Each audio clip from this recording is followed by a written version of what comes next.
Welcome my channel.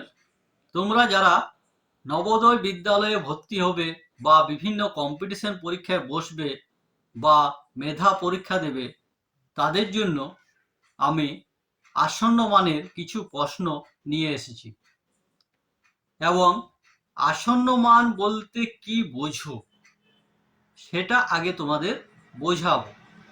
এই competition পরীক্ষার বিভিন্ন ধরনের প্রশ্ন আমার চ্যানেলের প্লেলিস্টে গেলে, নবোদয় এক্সামে গেলে সেখানে দেখতে পাবে এবং এর ভিডিও লিঙ্কগুলি আমি ডেসক্রিপশন বক্সও দিয়ে দিয়েছি, সেখান থেকেও দেখে নিতে পারো। তাহলে প্রথমে শুরু করি, আসন্ন মান কি বা আসন্ন মান বলতে কি বোঝো। আসন্ন মান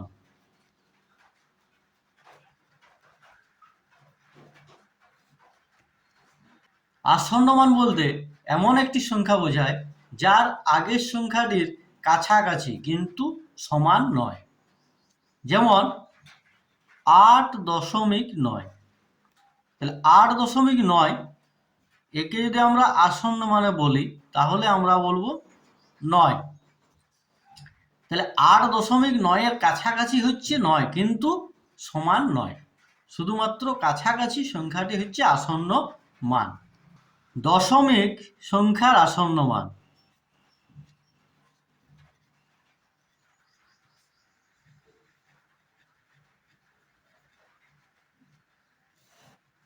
দশমিক সংখ্যার আসন্ন মান করার জন্য একটি নিয়ম আছে, সেটি হলো দশমিক সংখ্যার পরে যে সংখ্যাটি থাকবে সেই সংখ্যাটি যদি 5 বা তার থেকে বেশি হয় তাহলে আগের সংখ্যার সাথে 1 যোগ হবে।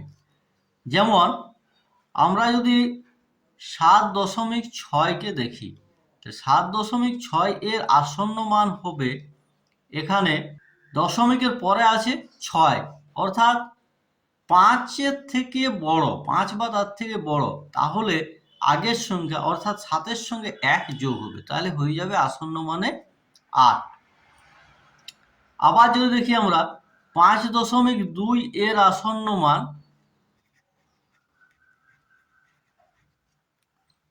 এখানে দশমিকের পরের সংখ্যাটি হচ্ছে 2, অর্থাৎ 5-এর থেকে ছোট। যদি দশমিকের পরের সংখ্যা 5-এর থেকে ছোট হয় তাহলে আগে যা সংখ্যা ছিল সেইটি থাকবে, অর্থাৎ এখানে আসন্ন মানে হয়ে যাবে শুধু 5। আবার একটা উদাহরণ দেখাচ্ছি, 3.82।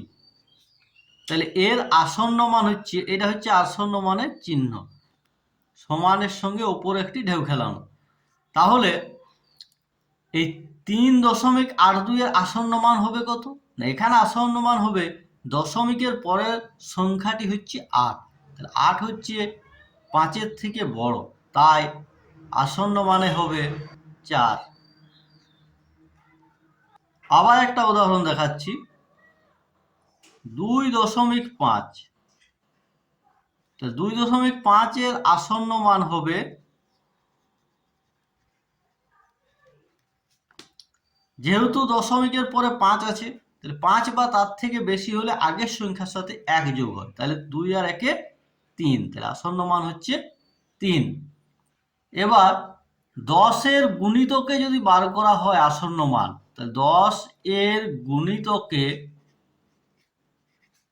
আসন্ন মান, কোন সংখ্যাকে 10 এর গুণিতকে আসন্ন মান যদি বার করো, সেখানে একটি নিয়ম আছে, এককের স্থানীয় অঙ্ক 5 বা তার বেশি হলে এককের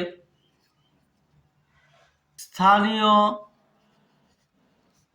অঙ্ক 0 এবং দশকের স্থানীয় অঙ্কের ঘরে 1 যোগ হবে। যেমন উদাহরণ হিসাবে তোমাদেরকে দেখাচ্ছি, 76 এর 10 এর গুণিতক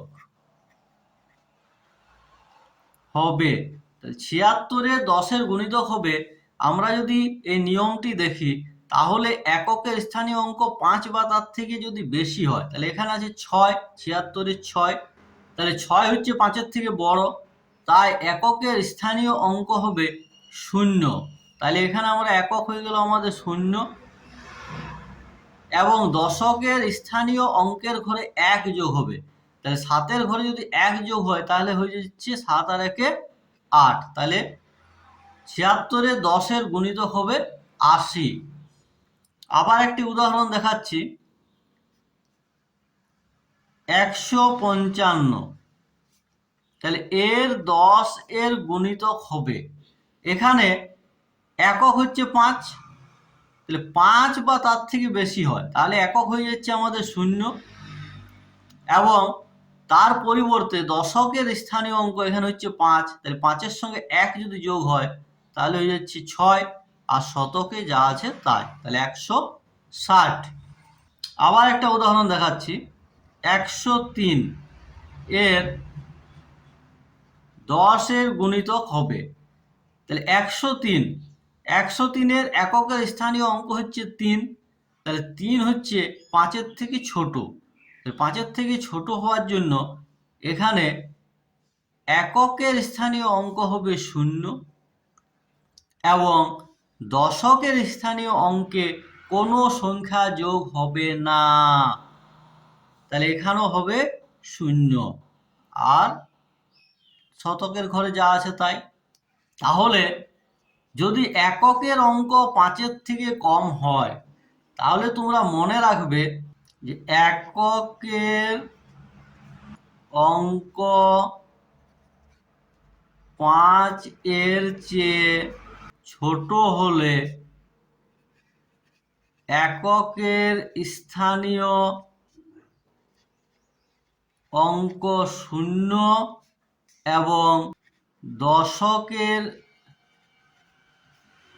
স্থানীয় অঙ্ক কোনো পরিবর্তন হবে না।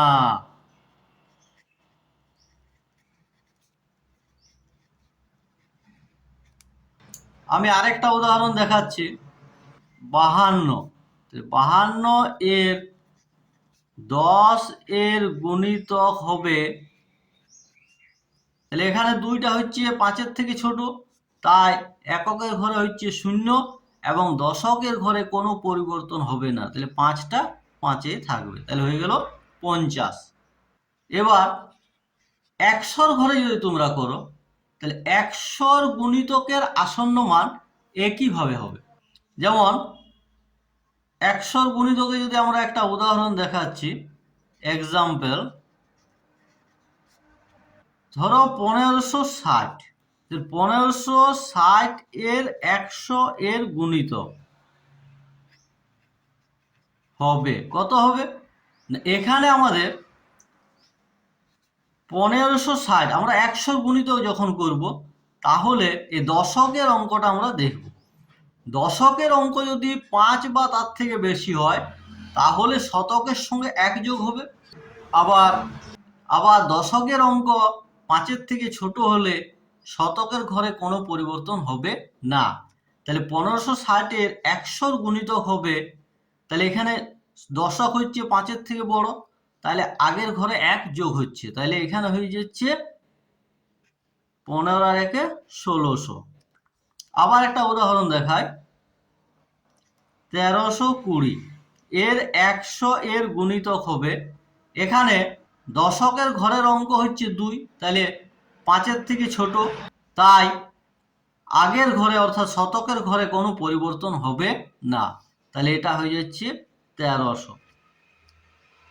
এইভাবে তোমরা 10-এর গুণিতক এবং 100-র গুণিতকের আসন্ন মান তোমরা করতে পারবে। এবার আমি কিছুগুলি আসন্ন মানের প্রশ্ন নিয়ে আলোচনা করছি। 1 নম্বর প্রশ্ন, 72 সংখ্যাটির 10-এর গুণিতকে আসন্ন মান। তাহলে 72 এর 10 এর গুণিতকে আসন্ন মান হবে। এখানে আমরা সূত্র হিসাবেই দেখি, তাহলে 72-এর এককের অঙ্ক হচ্ছে 2, তাহলে 2টি হচ্ছে 5-এর থেকে ছোট, তাই আগেরটি কোনো পরিবর্তন হবে না। তাহলে 2-এর জায়গায় হবে 0 আর আগে 7কে 7, তাহলে 72-এর 10-এর গুণিতকে আসন্ন মান হচ্ছে 70। পরের প্রশ্ন 2 নম্বর, 1556 সংখ্যাটির 100 এর গুণিতকে আসন্ন মান।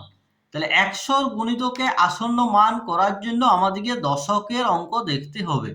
দশকের অঙ্ক হচ্ছে 5 বা তার থেকে বড় হলে শতকের সঙ্গে 1 যোগ হয়। তাহলে এখানে শতকের অঙ্ক হচ্ছে 5, তাহলে এখানে দশকের অঙ্ক 5, তাহলে 5-এর থেকে বড় 5 হয়েছে, তাহলে শতকে 1 যোগ হবে, তাহলে এখানে হয়ে যাবে 1600। 3 নম্বর, আসন্ন মানে প্রকাশ করে সরল করো। তাহলে সমান 20 যুক্ত 4.9 গুণিত 2.3 সমান 20 যুক্ত 4.9, 4.9 এর আসন্ন মান হচ্ছে 5। যেহেতু দশমিকের পরে 9 আছে, তাই আগের সংখ্যার সঙ্গে 1 যোগ হলো, গুণিত 2.3, 2.3 এর আসন্ন মান হচ্ছে 2, কারণ দশমিকের পরে 3 আছে, অর্থাৎ 5-এর থেকে ছোট, তার জন্য আগের সংখ্যায় কোনো পরিবর্তন হবে না। সমান 20 যুক্ত 5 দুগুণে 10 সমান 30। তাহলে 10-এর গুণিতকে আসন্ন মানে প্রকাশ। 505 গুণিত 101 সমান, আমরা এখানে গুণ করি, তাহলে 505কে যদি 101 দিয়ে গুণ করি, তাহলে 5 একে 5, 0 5 একে 5, 0 0 0, 5 একে 5, 0 5 একে 5, তাহলে এখানে হয়ে যাচ্ছে 5 0 5 5 10-এর 0 হাতে 1, 5 নেমে গেল 5, 51,005, তাহলে 51005। তাহলে 10-এর গুণিতকে পাই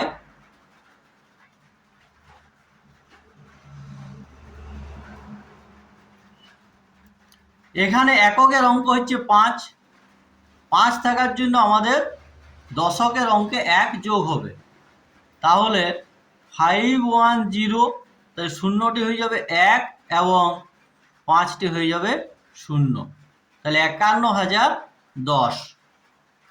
5 নম্বর প্রশ্ন, 3টি ডিমের দাম 20 টাকা হলে একটি ডিমের দাম কত? 2 দশমিক স্থান পর্যন্ত আসন্ন মানে।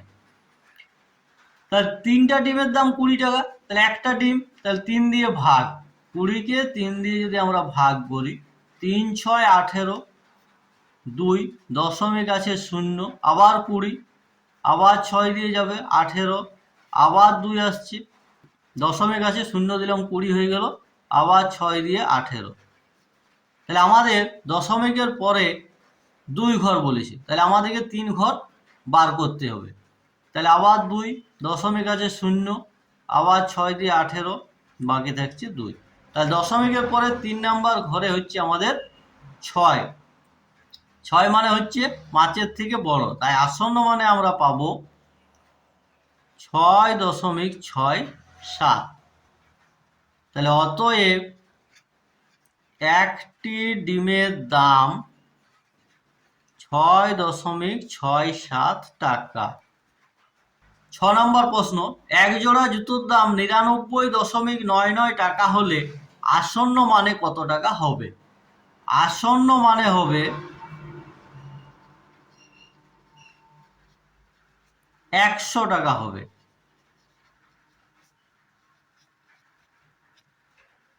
7 নম্বর প্রশ্ন, 1-এর 3কে 3 দশমিক স্থান পর্যন্ত আসন্ন মানে প্রকাশ করো। তাহলে 1-এর 3কে 3 দশমিক, তাহলে 3 দিয়ে যদি আমরা 1কে ভাগ করি, তাহলে প্রথমে 0 দিয়ে যাচ্ছে, 1 দিয়ে তো বড় হয়ে যাচ্ছে, তাই 0 দিয়ে খাওয়ালাম, তাহলে 1 দশমিক দিলাম 0, আবার 3 দিয়ে 9, বাকি থাকছে 1 দশমিক আছে 0, আবার 3 দিয়ে 9, এক, দশমিক আছে 0। আমাদের 3 দশমিক স্থান, তাহলে দশমিকের পরে আমাদেরকে 4 ঘর বার করতে হবে।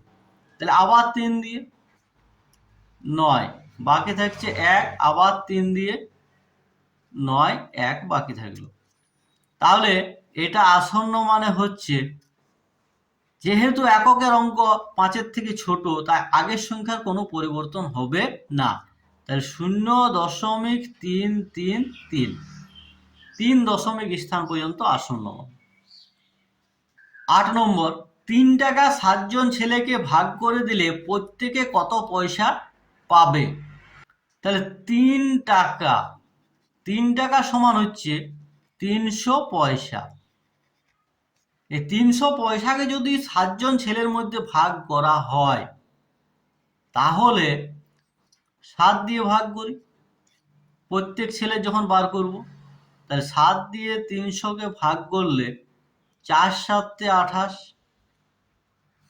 2 20, 7 দুগুণে 14, তাহলে 6। এবার দশমিক দিয়ে একটি 0, 60, 7 8 56, 4 দশমিক আছে 0, 7 5 35,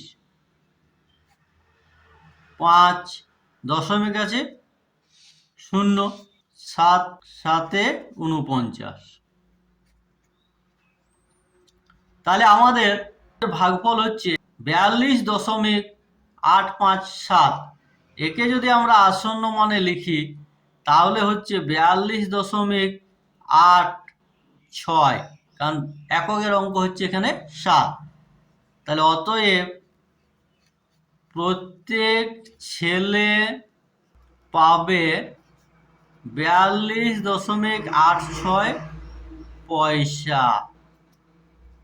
0.997 এর 2 দশমিক স্থান পর্যন্ত আসন্ন মান। তাহলে 0.997 এর 2 দশমিক স্থান পর্যন্ত আসন্ন মান হচ্ছে 9। তাহলে 9 এর পরের অঙ্ক হচ্ছে 7, তাহলে আগের ঘরে 1 যোগ হবে। তাহলে 9 এর সঙ্গে 1 যোগ হয়ে গেলে হয়ে যাবে 0, 10। তাহলে এই 10 এর 0 হাতে 1, তাহলে এখানে হয়ে যাবে 10, তাহলে এখানে হয়ে যাবে 1।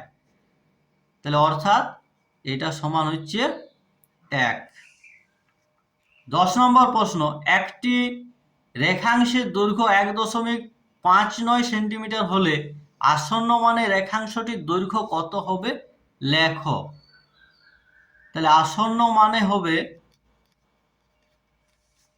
1.6 সেন্টিমিটার। যেহেতু এখানে 5-এর পরে হচ্ছে 9, এককের ঘরে আছে 9, 9 5-এর থেকে বড়, তাই আগের সংখ্যাটিতে 1 যোগ হবে, তাহলে 1.6 সেন্টিমিটার। আজ এখান পর্যন্ত। ভিডিওটি ভালো লাগলে লাইক করো, চ্যানেলটি সাবস্ক্রাইব করো এবং বন্ধুদের সাথে শেয়ার করো।